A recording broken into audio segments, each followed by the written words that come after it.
MP Chamala మాట్లాడుతున్నారు, live చూద్దాం.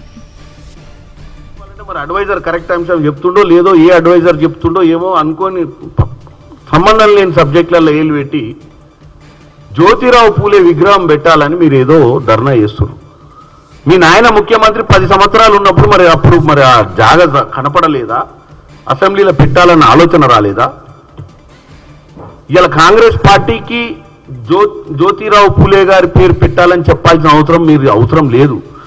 9వ తారీఖు డిసెంబర్ 2023 ప్రమాణ స్వీకారం చేస్తున్నటువంటి రేవంత్ రెడ్డి గారు ఎల్బీ నగర్ లో ప్రమాణం చేసిన నిమిషమే మీ నాయన కట్టిన ప్రగతి భవన్ల కంచె ఉడబికి దానికి జ్యోతిరావు పూలే ప్రగతి భవన్ ని జ్యోతిరావు పూలే ప్రజాభవన్ గా చేశారు. అంతకుముందు కేవలం రాజభవనం ప్రగతి భవనం ఉండేది.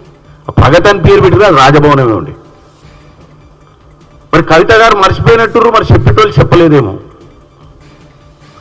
ఇవాళ బీసీల మీద చిత్తశుద్ధి ఉంది కాంగ్రెస్ పార్టీకి.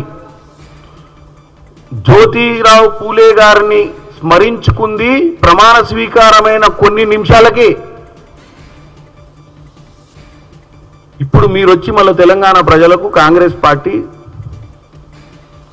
అసెంబ్లీలో జ్యోతిరావు పూలే గారి విగ్రహం పెట్టాలని చెప్పి మీరు అక్కడ ధర్నా చేస్తుంటే నవ్వు వస్తుంది మాకు.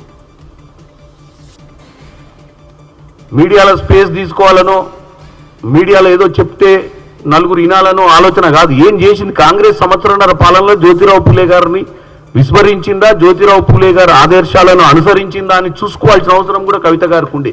కానీ లేదు, ఏదో చేయాలి కార్యక్రమం చేయడమే తప్ప చిత్తశుద్ధి లేదు, ఏం లేదు. కులగణన చేసింది కాంగ్రెస్ పార్టీ భారతదేశంలో మొట్టమొదటిసారి. క్యాబినెట్ ఆమోదం తీసుకొచ్చి అసెంబ్లీలో తీర్మానం కోసం పెట్టింది కాంగ్రెస్ పార్టీ. దానికోసం ఢిల్లీ దాకా ఈరోజు ఎమ్మెల్యేలు ముఖ్యమంత్రి అందరు పోయి జంతర్ మంతర్లో కూర్చుంది కాంగ్రెస్ పార్టీ. దొంగ దీక్షలని మీరు అంటుర్రు ఢిల్లీ పోతే, మరి దొంగ దీక్ష ఎవరిదో? మీరు చేస్తున్న దీక్ష ఈరోజు దొంగ దీక్ష. ఈ నుంచి రైళ్ల కొంతమంది బీసీ నాయకులు 24 గంటల సమయం రైల్లో ప్రయాణించి జంతర్ మంతర్లో చేసిన దీక్ష దొంగదా? లేకపోతే మీరు 5 గంటల కోసం మీ షోపుట బిజినెస్ చేసుకోవడం కోసం మీరు పెట్టిన దీక్ష దొంగ దీక్షనా?